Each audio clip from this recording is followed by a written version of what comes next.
Renungan Pagi, Yesus Nama di Atas Segala Nama oleh Ellen G. White, 19 Oktober 2024. Mari kita berdoa.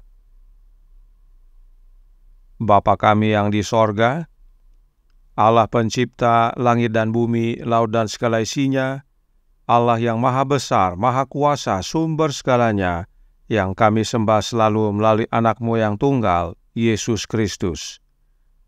Terpujilah Yesus, anak Allah yang maha tinggi, yang adalah penasehat yang ajaib bagi kami.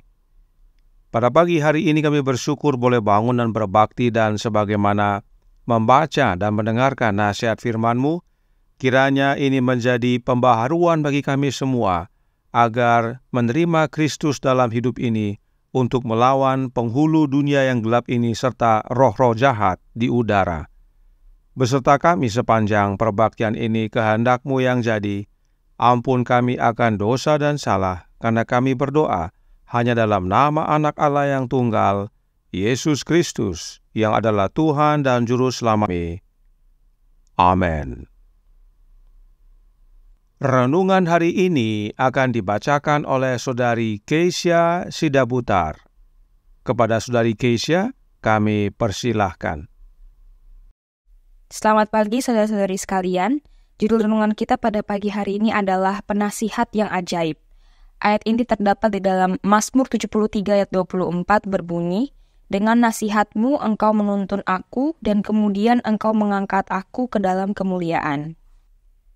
Allah memanggil manusia untuk melawan kuasa-kuasa jahat.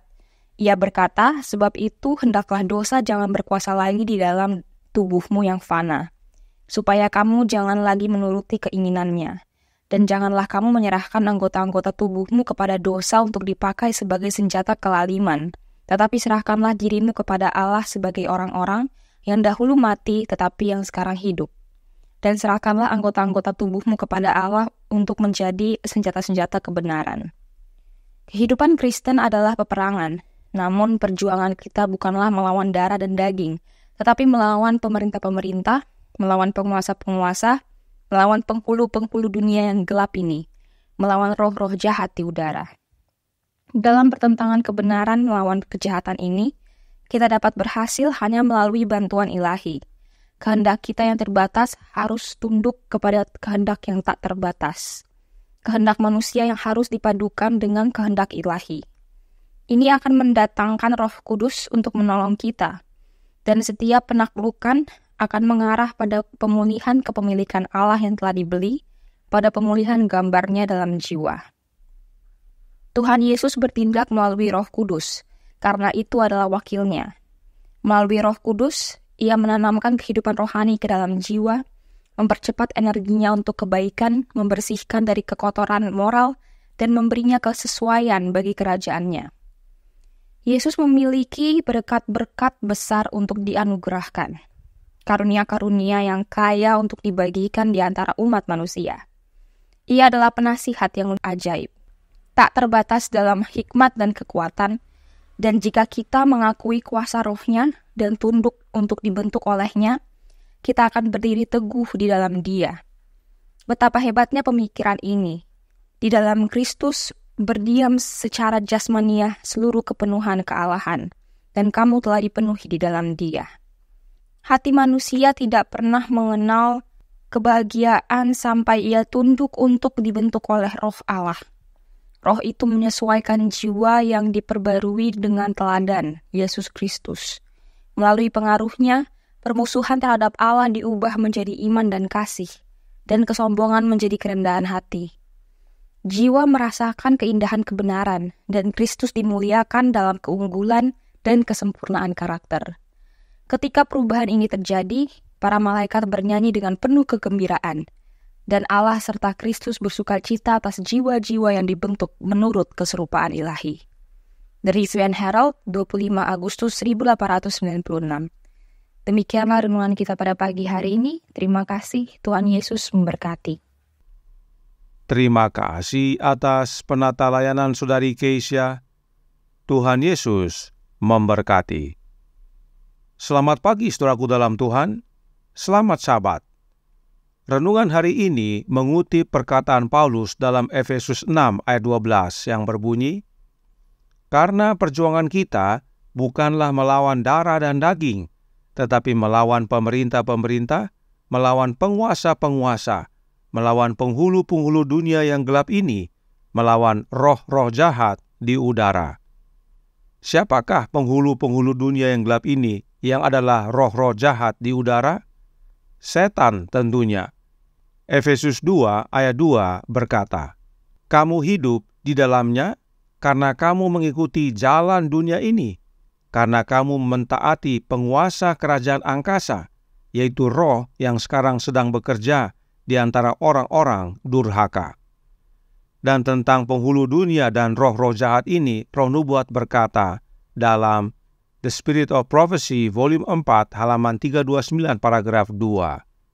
Sementara setan terus-menerus berusaha membutakan pikiran mereka terhadap fakta tersebut, hendaknya orang Kristen tidak pernah lupa bahwa mereka bukanlah melawan darah dan daging, tetapi melawan pemerintah-pemerintah, melawan penguasa-penguasa, melawan penghulu-penghulu dunia yang gelap ini, melawan roh-roh jahat di udara. Jelas bahwa penghulu kegelapan yang adalah roh-roh jahat di udara adalah setan itu sendiri. Sekarang, bagaimana cara melawan penghulu dunia yang gelap ini? Renungan hari ini berkata dalam Jesus Name Above All Names, halaman 308, paragraf 3. Kehendak kita yang terbatas harus tunduk kepada kehendak yang tak terbatas. Kehendak manusia harus dipadukan dengan kehendak ilahi.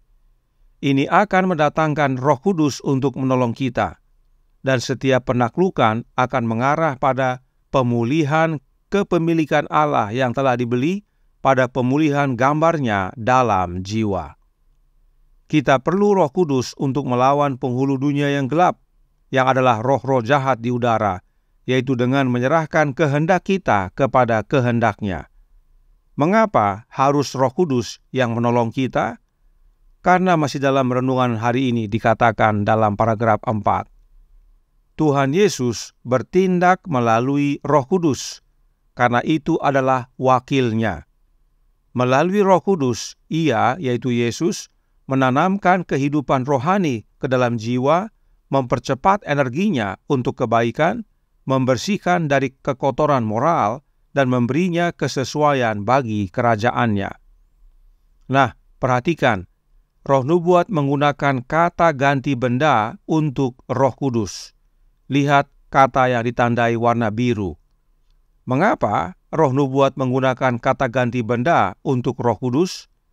Sebab Experiences in Australia halaman 231 paragraf 1 berkata, Roh Kudus adalah Roh Kristus. Itu adalah wakilnya. Jelas bahwa wakil Kristus itu bukan oknum lain atau bukan pribadi lain. Wakilnya Yesus itu adalah rohnya Yesus itu sendiri. Pribadinya Yesus itu sendiri yang disebut Roh Kudus. Inilah dasarnya Roh Nubuat menggunakan kata ganti benda untuk Roh Kudus. Sebab Roh Kudus itu adalah rohnya Yesus itu sendiri.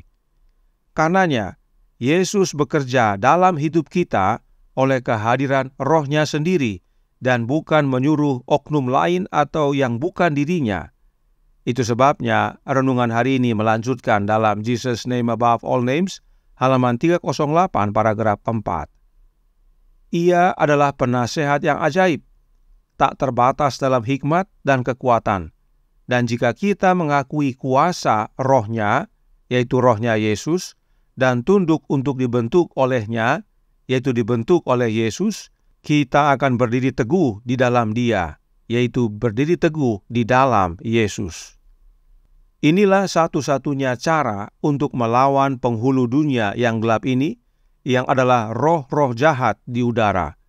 Sebab Yesuslah satu-satunya oknum yang telah mengalahkan dan bahkan telah memusnahkan iblis dan kerajaan mautnya. Baca Ibrani 2 ayat 14.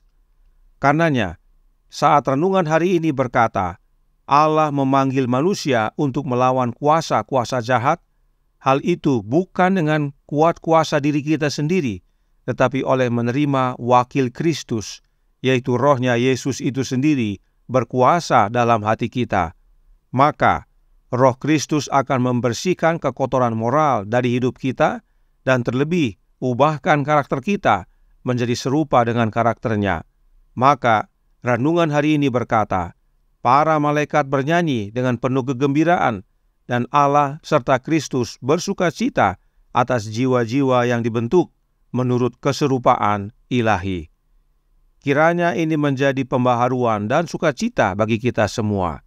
Kita memiliki penasihat yang ajaib, yang tidak hanya bersama kita, tetapi tinggal dalam hati kita, untuk kita dapat hidup menang sebagaimana Dia menang.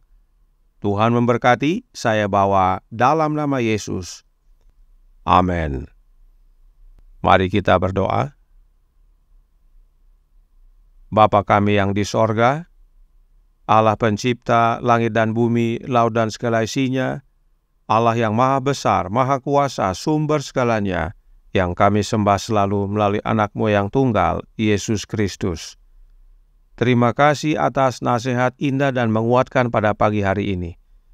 Kristus tidak hanya penasihat kami yang ajaib, tetapi Dia tinggal dalam hati kami oleh kehadiran wakilnya, yaitu Roh Kudus yang adalah Roh Kristus, agar kami dapat dibersihkan dari kekotoran moral, kami dapat menerima kuasa untuk menang melawan penghulu dunia yang gelap ini serta roh-roh jahat di udara, dan pada akhirnya kami dapat diubahkan menjadi serupa dengan Dia dalam karakter ilahi.